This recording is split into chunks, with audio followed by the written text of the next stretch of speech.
ఓటమి వచ్చినప్పుడు నీ ప్రణాళికలు సరైనవి కాదనే సంకేతాన్ని అంగీకరించు. ఆ ప్రణాళికను పునర్నిర్మించి నీ లక్ష్యం వైపు మరోసారి ప్రయాణించు.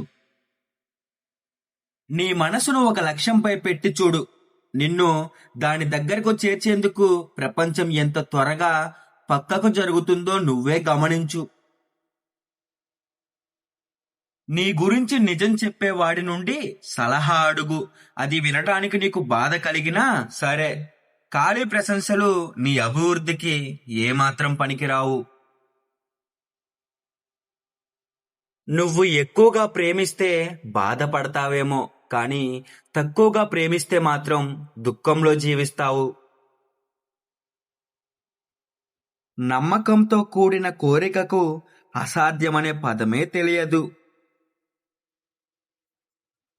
అవకాశం తరచుగా అదృష్టం లేదా తాత్కాలిక ఓటమిలాగా మారువేషంలో వస్తుంది.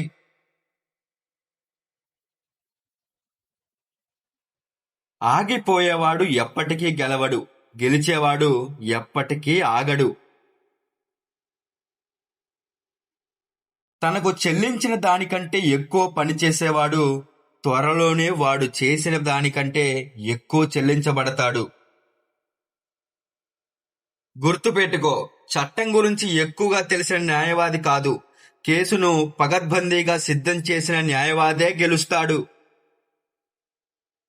నీకు సహకారంపై నమ్మకం లేకుంటే బండికున్న 4 చక్రాలలో ఒక దాన్ని తీసేసి చూడు, ఏమి జరుగుతుందో.